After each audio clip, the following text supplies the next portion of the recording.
What is going on, nerds of wrestling, and welcome to another episode of What's Up Wrestler, a podcast by nerds of wrestling.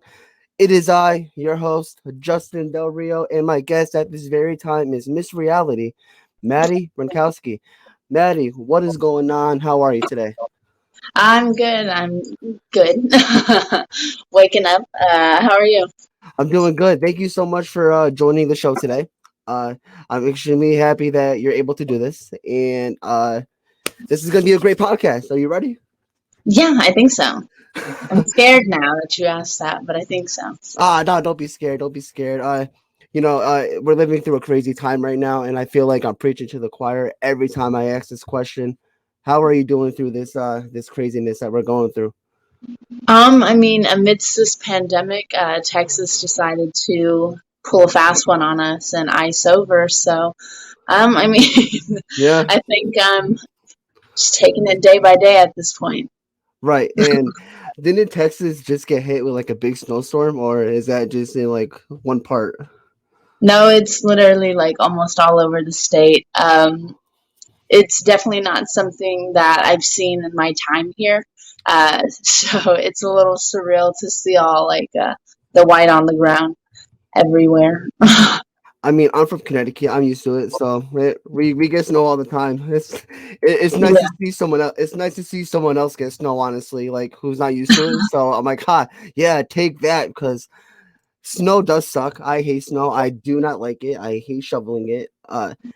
Anybody who likes it is absolute madman because it's not the greatest thing in the world. I mean, I'm not the biggest fan of snow. I don't know about you, but We don't really get it, so when we do get it here, it's kind of it's fun for a while until right. everything shuts down and people are like buying all of the groceries out of the store and stuff. It's like the beginning of the pandemic all over again. Feels like. I was just gonna say that it's like the pandemic all over again because everyone's going crazy. They think it's doomed, like they think it's doomsday or something. Like, calm down. It's just snow. Especially in New England. Every time we get like a big snowstorm or a thunderstorm or something, these weather people think it's like doomsday. Like, bro, we've seen snow before. We're used to it. Like, it's not a big deal. Yeah. It's Yeah. See, and that's kind of like what throws me off, but I guess like I've learned a little bit more about Texas being here. Apparently, we're like on our own type of like, I think it's energy grid or something like that. And so with all that's happening, a lot of people lost power. And everyone's like, oh, well, Oklahoma's doing so much better. But I saw this video about how they're like connected through the states above them on like a power grid. So when they're like power surging, they're pulling from the other places as well, which is why they're not as awful as what's happening here. Because Texas, like, people lost water, yeah. people lost electricity for days. And like, you don't think about it, but then like, I think the power went off here for maybe like it kept going on and off, but like the longest part was like a couple hours and it got cold. And I guess you don't really realize how much electricity we actually use, not only to Right. like warm our homes up, but heat up the hot water, cook. Like it Yep. was wild. Like I don't know how they did it back in the day. I don't know how. I don't know how anybody did anything back in the day, just with no cell phone, no Wi-Fi, nothing. I mean, Yes. we sound so spoiled saying that, but it's true. I mean, yeah, we're the millennials. We are the big time millennials here. We're very very spoiled with what we have. 100%. This past week, I was actually talking to Brooke Havoc.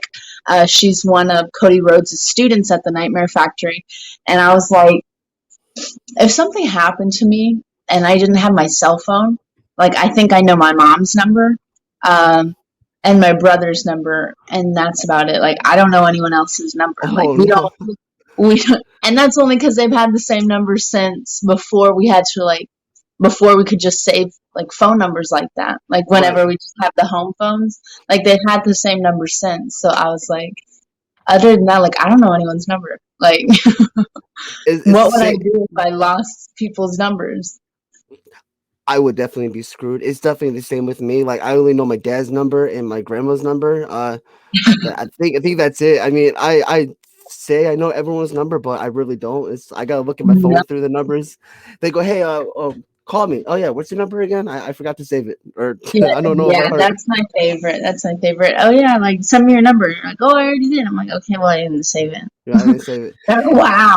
I'm like, wow, sweet. I feel I'm like getting lazier. I feel like saving numbers is like very old fashioned because nobody saves numbers anymore. That's what people tell me at least. Yeah, I don't really like thinking about it. I don't think I really text people anymore. My main communication is like through social media now. Yeah. So like I like whenever people are like, "Oh, hey, how can I reach you?" I'm like, message me on Instagram or whatever because if you're gonna shoot me a text message, there's like a 3 to 5 business day response because I'm going to forget that I read it. Oh my Or I'm god. going to forget that I didn't respond. You know, there's people all the time who like take a screenshot of their home screen and the amount of notifications people have, Um, like it's like I feel like it was like a challenge going on through like a couple weeks. I'm like, oh, what does your home screen look like? How many messages do you have that are unread? no, Zero, I because can't. Yeah. I message people. No, see, I can't do that. I can't. That's my issue. Like, I can't just leave them unread. I open them and I read them, and then like I get busy and I forget to respond. But like on like Snapchat per se, it like set like it has that square, the empty square, and so I'm Right. like, oh, I haven't responded. Let me respond. But on text, I just forget about it. So I'm like, oops, I and mean, then I'll see it later. at least you open it. At least you don't leave them just hanging there, just collecting messages going up because there are people who have like 800 messages unread. Like Oh no, no. See, how? but then I don't know if that's better or worse because then I just leave them on red on accident, and they're like, "So you're just gonna open my stuff and not respond?" And I'm like, "Well, I got busy. Like I saw some food. I got distracted. Like I don't know. Food. Things happen." We all love food. I love food. Pizza is my favorite. Weird segue, by the way. Pizza is amazing. Oh god, I had pizza last night. It was so good, so What good. kind? What kind? I am a big pepperoni bacon guy. If you put pineapples on your pizza, I think it is a crime. Please do not put pineapples on your pizza because it is absolutely disgusting. Oops. Are you one of those people who put Yes, I pineapples? am. Oh Like god. I personally like I don't go out of my way to do it, but if there's a pineapple pizza, like I'm definitely eating it. I heard on this one podcast that I did a while back, they're saying that you do like I think it was whatever type of meat, pineapple and then jalapeno, so you get like the sweet and spicy. But I have yet to try that yet because Oof. I'm cheap and I don't pay for 3 toppings. No, So hey. Oh god, no, no pineapple pizza. I'm good. I think it is an absolute crime. I do not think you should put vegetables or fruit on your pizza because pizza. That just me. That I'm I just mean, saying. technically, you have vegetables on your pizza. Think about your tomato sauce. I guess, but I'm talking about like broccoli or like mushrooms or something. Come on, What? uh, don't ruin it. Don't ruin your pizza. I'm It's sorry. making it better, and you feel healthier eating it. I'm already eating pizza, so I already know I'm unhealthy. So it's See, that's because you don't put vegetables on it. it, that's it. I guess so. Maybe I should start putting vegetables on it, but I don't think that's ever gonna happen because I just can't do it. I feel like I'm betraying myself and the pizza that I'm eating. See, but then you can get all your food groups. You got like the grains, you got the vegetables from your sauce and the ones you put on, you got your protein, you got your dairy. Like, pizza is a solid food pyramid food. Uh, oh, you just ruined it for me. Damn. Shit. Oh my god. I don't know. I don't know if I'm ever gonna look at pizza the same, like, because You're welcome. yeah, thanks a lot.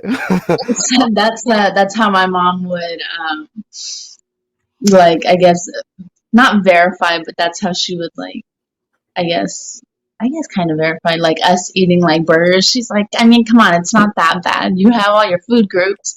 You got your grains, your meat. Yep. Um, you get your potato, you get fries, you have your vegetables. I was like, you're not wrong. You're not wrong. Yeah, But no, you my kind of, my mom never told me any of that. My mom never said, you're getting all these food groups. She just didn't tell me. My mom, if you're listening, I'm sorry. You should have said all that. I probably would have liked broccoli then. I don't know if that's true, I, but my mom kind of made it seem like, oh, it's just a burger, when it probably wasn't like just a burger. Because I'm like, ah, one won't hurt, and then like 2, 3 days in a row of burgers it's catches it's up. it's like it won't kill you. No, it will kill you. I don't like Yes, it. if I keep doing it and I keep making those excuses, I'm like, well, there are some vegetables here. It's just one time. Just one time. Come on, just one time. Just eat it. You'll be fine. Yeah, and it doesn't help that so many different places have like so many deals nowadays. Right. Like Little Caesars, like any other day, like if the pizza's not hot, then I'd be like trash. But they just like, I don't know how long ago, but I just discovered that they do a stuffed crust pepperoni pizza for like Oh. $9. Oh, Nine damn. bucks. Like $9 for a stuffed crust pizza. I'm like, I don't even care how it tastes. Well, I do care how it tastes, but like, come on. They're normally like 13, $14. Like, no. Oh, I want that now. It's Damn. pretty good. It's pretty good, especially since they actually have to like make it, and then it is fresh. And now I want pizza. Thanks a lot. I'm sorry. I'm sorry. Which pizza do you think is the best? I mean, you said you're from Texas, right? Oh, do you like Domino's or do you like Little Caesars better? Oh, um, so I'm actually from Calabasas, but I've been in Texas for a hot minute. Let's see. I don't know. I think that if money wasn't an option, definitely Papa John's. Mm. But me personally, I think I typically would go with Pizza Hut. Yeah, but Nice. definitely when I want stuffed crust. Yeah, yeah. Caesars. How about Pizza Hut and Little Caesars combined? See, the thing is, when I'm feeling cheap, I go Little Caesars. If I want quality, I'll do anything else. Um, Yeah, hey, I mean, we all have our ways of spending money and what we want. So that's it. Oh my god, now I want pizza, now I want food. Shit. God dang it. yeah. All right, so I'll get food later. I'll get food later. Talking about wrestling. Let's talk about wrestling. There's so much wrestling going on nowadays. WWE, AEW, Impact, ROH, just so much. It's very Yes. overwhelming. Do you keep up with any of the current products? I mean, yes, AEW, Of I would course. say the most, possibly because, I mean, I may or may not be there in the audience watching it live. Uh, but AEW for sure. I think WWE wise, I think the product that I've kept up with more frequently is NXT, Yeah. rather than the mainstream. Every once in a while, I'll see like different bits on Instagram, and that's kind of how I keep up with the mainstream. Or sometimes when I go to like my family's house, I'll end up watching with my brother, and he'll post like keep me updated. So, I but as far as that, I unfortunately have not kept up with Impact too much. Um, and ROH, they're women. I mean, they're not really, I don't want to say it's kind of non existent, but it's kind of non existent. But I've definitely seen a lot of good things coming out of ROH. More recently, the Shane Taylor promotion. Um, so I think, is it today the 20th? Yep. Yeah, they should be doing a show today, correct? I believe so. Maybe. Yeah, Maybe. so maybe I'll watch that. Maybe you'll watch that. Yeah. Yeah. I gotta be honest. Nerds of wrestling here. I have not been keeping up with WWE much at all, and not as much as I used to because it's so. I don't know. It's so. It just. It's interesting. It's so. I'm just gonna say it's so bad. It is so bad, so bland, so boring. I cannot sit down for 3 hours and watch Raw. I just can't. I just Yeah, I saw something, and I don't know if it was like Lacey Evans, the angle she's pregnant, or what? she's yeah, no, she's really pregnant. Thank God, because if that was like a legit story, I would have been, are you serious? Yeah, no, thank Yeah, God. But no, she's legit pregnant, but I guess they are gonna write Ric Flair as the father. Why? Why? So stupid. Oh my God. yeah, I didn't Oh, really get that angle, especially since like what? Who is she feuding with before? And she brought her whole like family into it and her daughter, and then now all of a sudden, what? It's like family's everything, and now it's like, hey, Charlotte, let me sleep with your dad. oh God. What? I think I think she was feuding with Sasha at the time with her family and everything. Yeah, That I seems think. about right. Yeah. And now she's feuding with Charlotte, and now Ric Flair, this and that, X, Y, and Z. I'm like, oh, this is so bad. Like, what the hell? Like, I don't watch it. I just like catch it on Twitter and like Instagram and everything and YouTube, and I'm just like, oh God. Yeah, yeah. I mean, I watch like when I can the pay-per-views and whatnot. But I yeah, mean, the pay per views are okay. I mean, the pay per view I always watch, no matter what, is the Royal Rumble. No matter how much shit I talk about WWE, no matter how much trash WWE is, everybody's gonna watch the Royal Rumble. yeah, for sure, just to see who comes out. Exactly. Were you at the Royal Rumble in 2020 in Texas? Yes, I was. Yes, I was. That Oh, was I hate you crazy. for that. That is awesome. That is so cool. What was he? Yeah, it was incredible, and to be backstage nonetheless was even more like holy crap. Uh, Damn. Well, shit. It yeah. must have been pretty chaotic that whole night. Oh, for sure. And it didn't help that the day kind of started off on like a sour note. I remember we got there and we were walking through like the back, and Jerry, the King Lawler, he came out of this room and he like looked at us, and we were like holding our breath because it's him. And he was like, Kobe Bryant just died. And we were like, what? Oh damn. He's like, yeah. And so like that's how we found out about Kobe Bryant. That's like not like obviously that situation is awful, but like I just found out like news from Jerry the King Lawler, and we were all like it was weird. And then it was like a somber day, but then like the show must go on Right. Of type course. thing. So it was weird. It was a weird day. Yeah, but that's still pretty cool that you were able to be backstage for the Royal Rumble. I mean, you were in the crowd. You were actually in backstage. Hearing the reaction outside in the stadium when Edge came out must have been unreal. It was very surreal. I think that's one of the goosebumps moments. Like you just like to hear the uproar of all of those people because that stadium was packed, and Right. to like hear it, it was like you just got chills. Like it was crazy. And of course, everyone like that we were with, all of the other extra talent from Texas that was there, we were all going crazy. So it was definitely a memorable time. I'm very glad that I was there live. I would have loved to have been live for the Hardys' return, but like Oof. can't go back in time yet. Not yet. Not We yet. haven't figured that out yet. Yeah. I mean, maybe someone has. We just don't know. True, they could be amongst us. They could be. Yeah. You never know. I mean, you could be back in 2017 right now at WrestleMania 33 for all we know. Yeah, I don't know if I want to go back to 2017, but yeah, maybe. I mean, hey, uh, what really got you into wrestling? How was training like? What was your initial thought process when you were like, I want to be a wrestler? Yeah, so it was always like a joke as I was going through college. Once like exam times would come around, and they would literally like be the most stressful times of the year. I would just be like, I'm gonna quit. I'm gonna quit, and I'm just gonna become a wrestler. And my mom was like, no, get your degree first before you ruin your life. I was like, bet. And so I literally got my degree. There you I go. ended up trying to find a job with that degree because apparently that's what people do when they go to college. And I like to think right, so. yeah, I mean, maybe.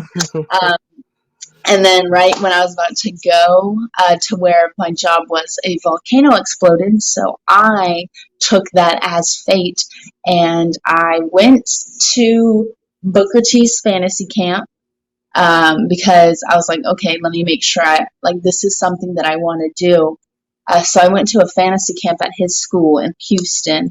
There I met Gino Medina, and he actually introduced me to the head trainer at Hybrid School of Wrestling, which is the school I started at in San Antonio. And from there, it's where I'm at now. It was a pretty incredible journey. As soon as I got to Hybrid, I feel like everything kind of just clicked. Like my personality meshed well with the coaches. They understood kind of like the background I was coming from, not knowing anyone there. And they were all very welcoming, not at all what I thought it was going to be like. And then just training, mainly, I think a lot of people ask what's the hardest part of training, and it's definitely the mental aspect, which I don't feel like people talk about a lot. But just even having to walk into 3-hour training where you don't know anyone, you don't know the skill levels, you don't know where you land in that, and then also having to walk into training at Hybrid with Jazz, Rodney Mack, and Funaki as your trainers, that is intimidating. To this day, Jazz still sometimes intimidates me, even though I've known her and we're really good. I talk to her all the time. She still scares me a little bit. I feel like she scares a lot of people, though. I mean, yeah, it's just her aura, and I tell her that I'm like, you're so intimidating, and she's like, why? I'm so what? And I was like, you literally call yourself the baddest bitch, and you are, and your whole aura says that, and your demeanor. You can just look at me, and I get scared. What are you talking about? How do you not realize that? You're scared. Yeah, no, I feel like that's that way for a lot of wrestlers. Booker T looks extremely intimidating too. Yeah, he is huge. I did not realize how tall he was. It is holy crap. I'm like, oh dang. Same thing when I did extra work. I think the one who shocked me most for some reason was Randy Orton. He is huge. He is huge. You see him on TV, but then you see him in person, and you're like, what the heck? These people really are immaculate specimens. It is insane. It's not. It's Great Khali is another one who is. I mean, even on TV, he looks huge, but in person, oh my god, damn, wow, you're tall. Yeah, see, I imagine that he'd be super tall, but Randy Orton was really tall, and then he's jacked, his muscles have muscles. I was like, huh, maybe I need to go to the gym a little bit more. Anyway. When I first went to a wrestling show, I'm like at a wrestling show, I'm like, dang man, shit, I want to look like that. I want to work out, eating nachos, drinking soda, nah. Okay, for some reason though, concession stand crappy nachos are amazing. They are. They are low key fired. They're so good. They're really so bad. They're so bad for you, but they're so good. Yeah, that is one weakness I definitely have is obviously people like good food, but then there's crappy food that's also really good, like nachos at a concession stand, or sometimes when people make those chocolate chip cookies where the dough's already made and they're not great, but shitty chocolate chip cookies are also kind of my thing. I don't know, it's weird. Oh man, shit. Yo, we're talking about food over here. Oh my god. Chocolate chip cookies, pizza, nachos. It's 12:30 here. It's about lunchtime for me. It's 1:30, 1:25 here. It's definitely, I think lunchtime for me is 11. So because most places open up at 11, McDonald's starts serving lunch. Burger King does it all the time. But I think 11 o'clock, 11:30 is a good time for lunch. I don't know if you agree, but I mean, it's a little early, but I also just eat throughout the day. So, anytime's good. And that's my favorite thing because everyone's even when we're traveling, for instance, when we have to travel to Florida, they'll be like, "Oh, like, are you hungry?" I'm like, "Yo, I don't have to be hungry to eat. Like, that's not an accurate question. Like, I can eat. I can always eat." I feel like for me though, I have to be hungry, like, because if I just ate, I can't eat again. Like, I gotta wait like an hour. Because then I'll Yeah, be I good. can't relate. Can't relate. I can just eat always. Wow, that's awesome. See, I never met anybody like that. I mean, I'm pretty sure there are people out there who have like a very fast metabolism, but I I mean, don't. shoot, I could be full and I'll still eat. Like, I don't. Maybe I need to go see someone for that, but Maybe. I think so. I think it's time you go get some help there because I that doesn't might. I need a lot, but that may just be a small portion of the help that I need. such a weird segue, but like food obviously is great. I could talk about food for hours, but growing up, who did Maddie idolize the most on Raw, SmackDown, anywhere? Yeah, I definitely think Lita was probably my most, the one who drew me to it the most. Her and Team Extreme, there's something about the Hardy Boys again. You just can't take your eyes off of them. And Lita was so different than the rest of the girls. Like, growing up as a tomboy, um, like you literally could not like identify really with anyone. Obviously, like Jazz came in and she was like a powerhouse, but also she like really terrified me when I was younger. So like some things haven't changed, um, but for sure Lita. And then as far as the guys, like besides the Hardy Boys, it was always Scotty Too Hottie. Of course, Um, he's great. Partially, yeah, partially because of the worm and just the charisma he had, but also he had the same haircut as my father when I was growing up. They both had those flat tops going on. So That's awesome. That's awesome. Obviously, Team Extreme is amazing. Like back in the day, they're absolutely insane. I always, when I think of Team Extreme, obviously I think of like the early 2000, 2001. And a WrestleMania that always pops up to my in my head is WrestleMania 17. My opinion, the greatest WrestleMania of all time. I don't know how you feel about it, but WrestleMania 17 is the GOAT.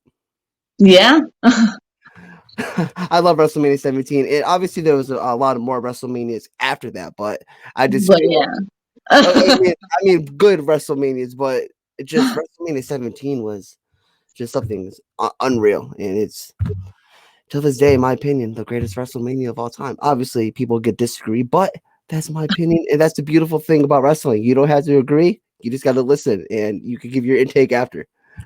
yeah. Oh, I think that's the beauty of opinions. Yeah, You yeah. know, I mean, that's opinions. Yeah, no, that's all opinions, not just wrestling, but everything, everything. yes.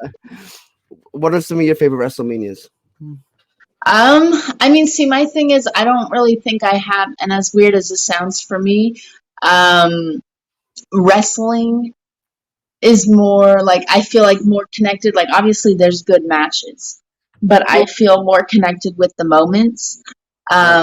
For instance, like when you think about when the Undertaker lost his streak, like everyone was so angry, and the fact that wrestling, like this sport, some people call fake or whatever, um, can have that kind of emotion on a vast majority of people is insane. And again, like what I said, the Hardy Boys coming back, insane. Like it's moments for me. So I don't think I have like necessarily a favorite one overall. I live for the moments. Yeah, the moments are good. I feel like the best moments always happen at WrestleMania because as it should, it's the biggest show of Yes. the year. So I mean, ha- oh god, Undertaker losing at WrestleMania 30. Oh, I was so upset. I was so pissed off. I was like, "Are you kidding me?" I legit I thought time froze for like a minute. I was like, "What the hell just happened?" Yeah, yeah. It was a very angering time. And a very confusing time as well. Like what the heck just happened? Is this real? What is going on? Type of thing. Exactly. Like, wait. What just happened? And then a lot of people have just very strong feelings and opinions on Brock Lesnar as it is. So I feel like the fact that it was Brock Lesnar, people were even more pissed off. 100%. But yeah, of course. But looking back, it made sense. I was like, okay, that's why. Okay, now it makes sense. Just back then when it happened, people were pissed. But got to give like 2 years. Okay, Yeah, 2 years ago, it's okay. This is get over it, people. It's all right. It happens. It happens. it's People. still triggering. It's still very triggering. I mean, Taker did have. It obviously no one's ever going to beat that streak. Like he's gonna have the greatest. He has the greatest streak of all time in WrestleMania. So Yeah, and yeah, he'll always be a legend. So of course. And did you watch his documentary on the network? yes, I did. Give me So like 1 second. My phone is somehow about to die. Let me all right. figure out where I lost my charger in Florida, and I had to buy this like $14 airport charger, but it's really pretty, and it's Nice. like 60. So I'm really thrilled about that. It's all right. I'll put a quick plug in there for that right there. For my airport charger. No. When you said I'll be right back, Um, I got you. oh, I was like, you're Yeah, gonna put a yeah. plug Where, in for where me. did where did you get that airport charger? Well, in Miami, What's very that? pretty colors. Um, don't ever lose your charger, guys, because they charge a crap ton and stuff. But Especially at yeah, the airport. That had to cost a yes, pretty. they do. It did. Yeah, It hurt. It hurt. I God. had to debate whether or not I really needed my phone at that point, and I did because I didn't have a ride home from the airport. So Yeah, you might need your phone for that. maybe I'll just send Maybe. out like smoke signals. Maybe get arrested for arson at that point, but who knows?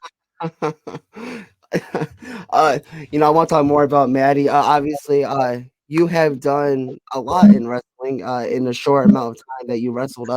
AEW Dark is something that a lot of people now know you from. What was it like to be in AEW Dark?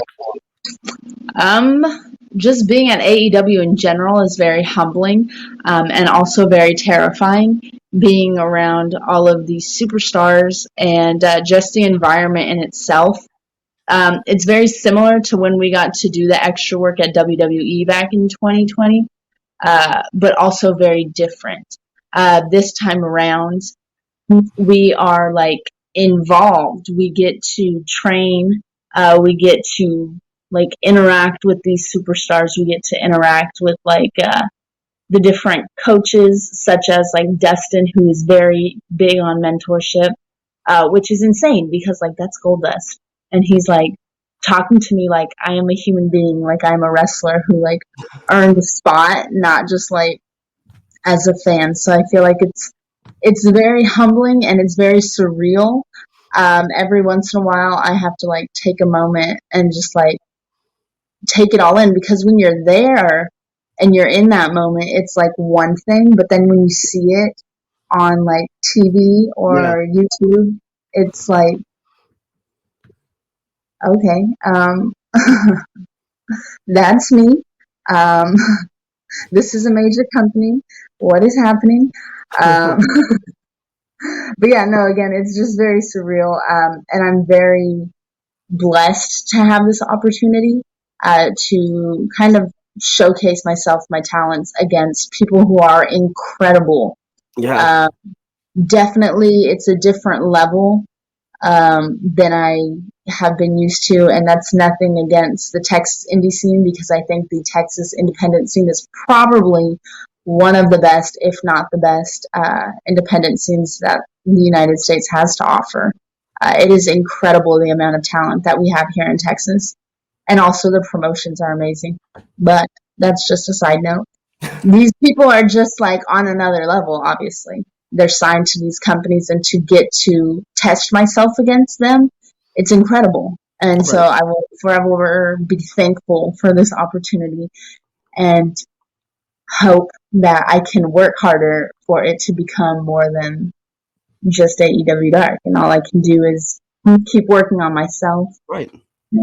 So, The best thing to me about AEW Dark is that there's so much new wrestlers being introduced to the world of wrestling. Yeah, and they're not new to wrestling, but to us, like we never heard of these people before, and that's what I think about AEW is doing very well when they have all these top independent wrestlers coming to AEW, showcasing their talent, and they're not you guys aren't wrestling like I don't want to say nobodies, but you're wrestling like with like these AEW guys who are on TV every week.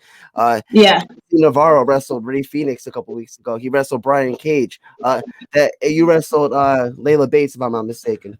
I hope I Yeah. said the name right. God damn it, God! You wrestled Layla Hirsch. Layla Hirsch is absolutely phenomenal. I love Layla Hirsch. She is a excuse my language, but she's a fucking monster, and she's Yes, so sir. good. I I I'm so excited to see what's in store for her future. Yeah, 100%. And I got to wrestle Red Velvet again for the second Red- time. The first time was at Mission Pro, and she's an incredible athlete. I feel like every time I'm across the ring from her, it is a intense athletic competition, and I'm super excited to see the matchup against her and Jade. That is going to be an incredible matchup. Their physiques are so different. Jade is a freaking beast. All of these like montages that like AEW has been putting out of her, like I'm pretty sure I have like a women crush on her. Like she is amazing, and they make Yeah, her look so incredible. I'm like, dang, I'm gonna figure out her workout regimen. there's a lot of workouts I want to figure out with these wrestlers, but like I said, I'm lazy. No, I'll Food just is life. Food is life. food is life. Yes, Maddie, you are absolutely correct. Food is life. Not only did you appear on AEW Dark, but I know you did some extra work for WWE. Uh, what was that Yes. like? How was that experience? How was that brought to you? Yeah, so I again am fortunate enough to have Funaki in my corner.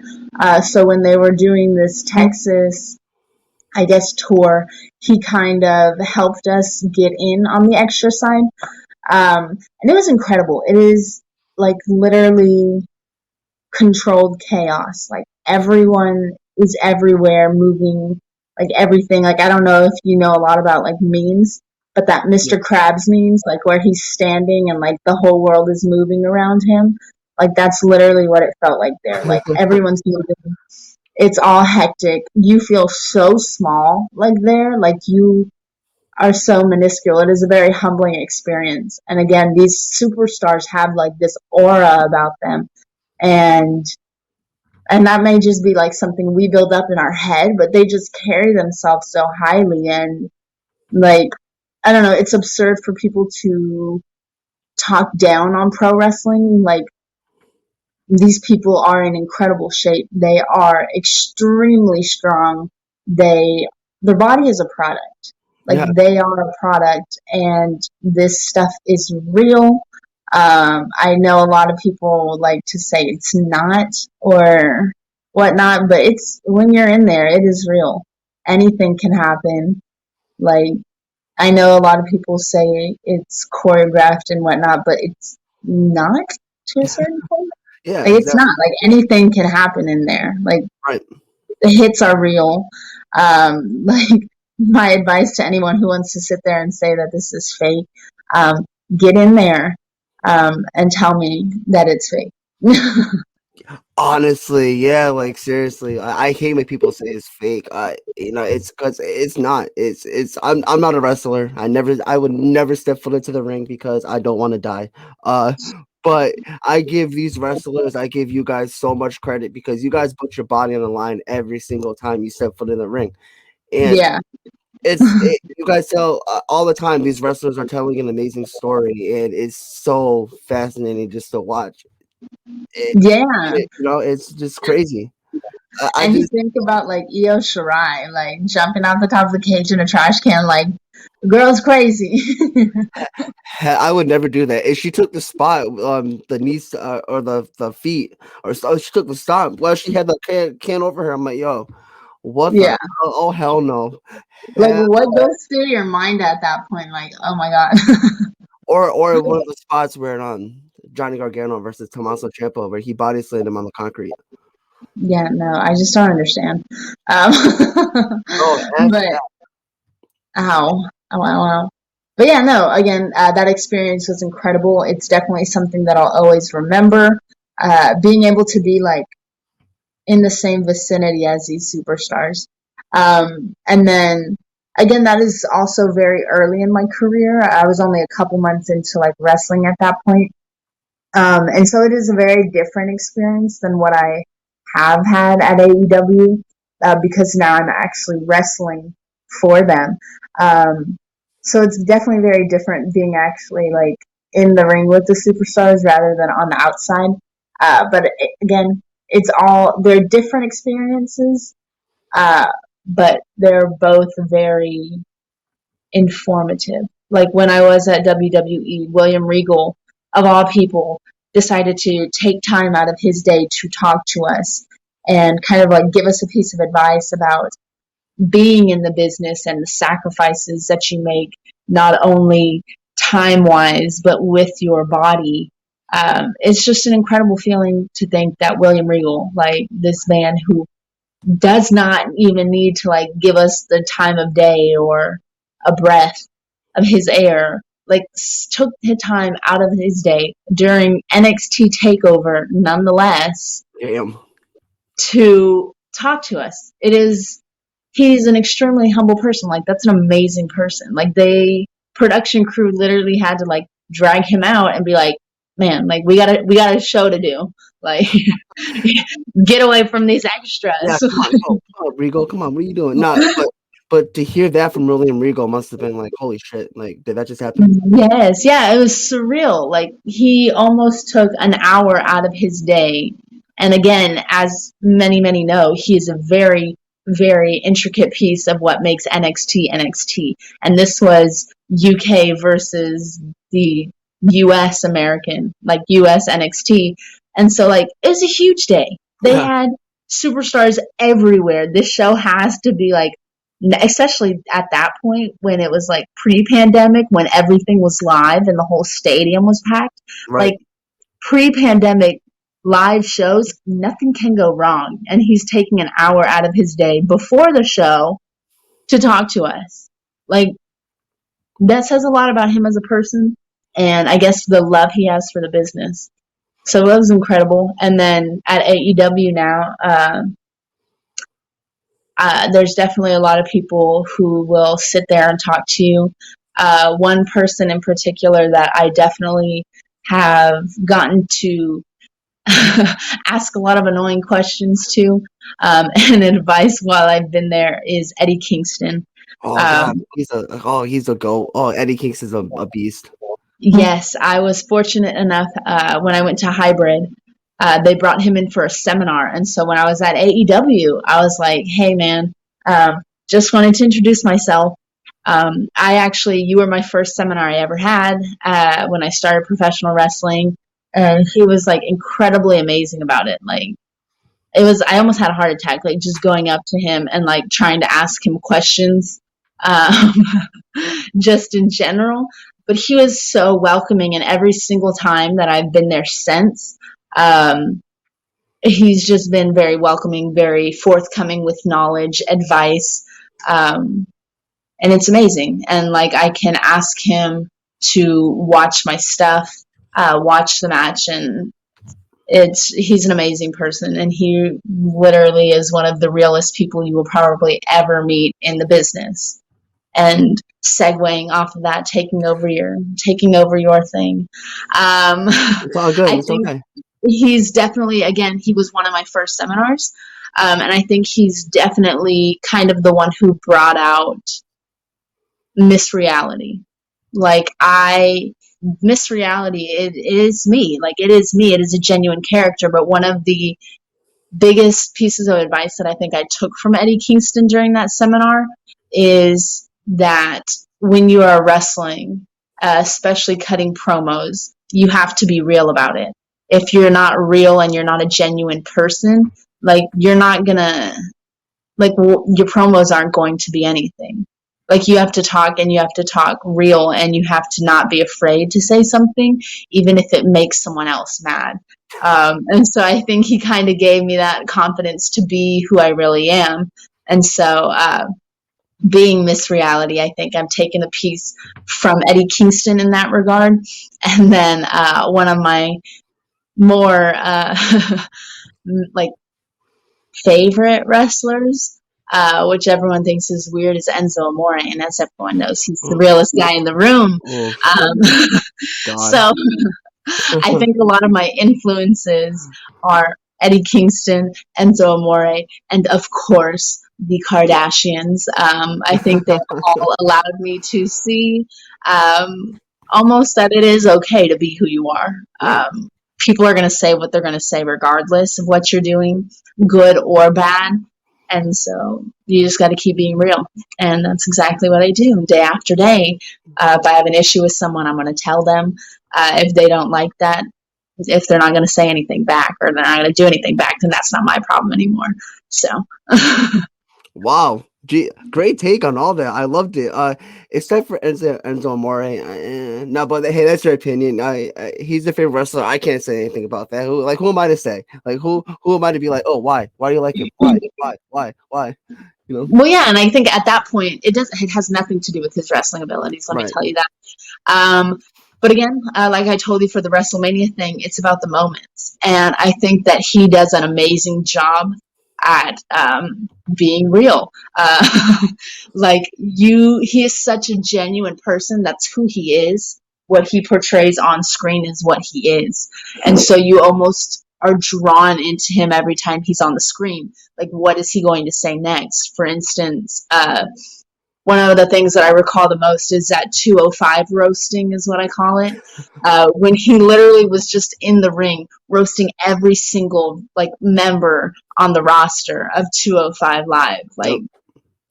Like it's memorable stuff like that. Like you watched him to see what stupid stuff he was going to say. Like you just never knew what was going to come out of his mouth. Honestly, that is why people watch, because he always did say some stupid shit, and you're like, okay, what's he gonna say next? What's he gonna do? Yeah, like he definitely made you tune in. Like that Shark Tank match, you're like, okay, you know he's gonna do something stupid. Right. And sure enough, he pulls out a bottle of lube and gets himself out of the shark cage. Like what? Oh yeah, that was at the Royal Rumble. Yeah, he's very interesting. Yeah, speaking of promos, of what Eddie Kingston told you about the promos, has there ever been a time where you cut a promo and you piss off your opponent, or just nonchalantly? I think I do that very often, especially on Twitter. I'm the PPW Women's Champion right now. PPW is a wrestling company down in South Texas. And the girls that I wrestled for that belt, they like to try and act tough on Twitter, and I have to put them in their place quite often. I actually had not a rematch per se, because the way I won it was a 5-way, but one of the girls had challenged me, and so it was my first challenge for my belt, and I basically let her know. Because her name is Roxy. I don't know if you've heard of her. Roxy? Yes, I let her know that just because, like, when she started, she was 17 and she called herself the 17-year-old sensation. Like, being a minor isn't a talent. Everyone went through that. And now that she's not 17 and that she's an actual legal adult, I feel like she kind of lost herself. Like, what is she going to do now that she can't identify as a minor? Like, ooh, it's so scary. So now she calls herself the Prodigy. So I have made it aware to her and to everyone else that she is a self-proclaimed prodigy.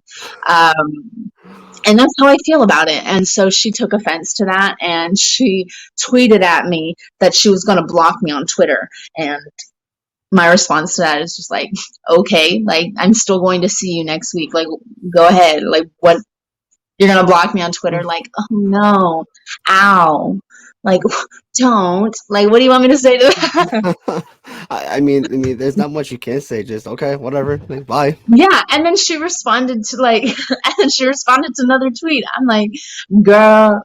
I thought you were going to block me. What happened? Yeah, exactly. And she's like, yeah, clearly your trainers didn't teach you any respect. And then she was like, get ready, I'm crazy. I'm like, first off, how are you gonna, oh, she said she was crazy and she was gonna kill me. And I was like, how are you gonna teach me respect and then say that you're going to kill me because you're crazy? Like, those don't, like, next time proofread your tweet, then like maybe put it in your drafts for a little bit, think about it, and then post it, or then actually maybe run it by someone else, because like you're not making sense. And I feel like it was her attempt to be tough, but again, not scared of someone who used to call themselves a 17-year-old sensation. Like, what is a sensation? Like, you burn your finger, like, ow, it's a sensation. Like, that's it. It's a short period of time. And I think that's what she's realizing now, is that her time is up. And I think there's a new wave of Texas talent, and these people who've been in the Texas, like the women's division, are noticing that. I definitely think myself, Promise Braxton, she's actually the new ROW champion at Booker T's school. She's definitely up and coming. Vert Vixen, she's one of the ones that I travel to AEW with. Jasmine Allure, I hate her, but it's like whatever. She's like, she's not better than me, but she's so I definitely think that these girls who've been in the Texas business a little bit longer, or have wrestled on these shows, are definitely seeing a new breed of Texas women. One who actually just broke out onto the scene, her name is Charity Kane. She's coming out of Booker T school. I'm so excited to see her in the ring. So excited to be across the ring from her. So if I could ever call anyone out, set up my own match, I definitely want to wrestle her, because she's scary. She is so incredibly strong. I peeped her on Instagram. I did a workshop, 2-day workshop with Jazz and a couple of the ROW girls, like Promise Braxton, Danny B, Charity Kane. They came out, and I'd never actually gotten to work with them. And Promise Braxton is so incredibly technical. Like, I was watching her grapple, and I was like getting a little nervous. I was like, oh shoot. Someone is on my level right now, and this is scary. It's definitely going to be a challenge. And then watching Charity freaking lift girls. Like, she's a shorter girl, but holy crap, she is strong. And I was terrified when she picked me up. I was like, yep. I was like, let's get out of this before I die. So I would definitely, now that she is actually on the scene, accepting bookings, I would love to be across the ring from her.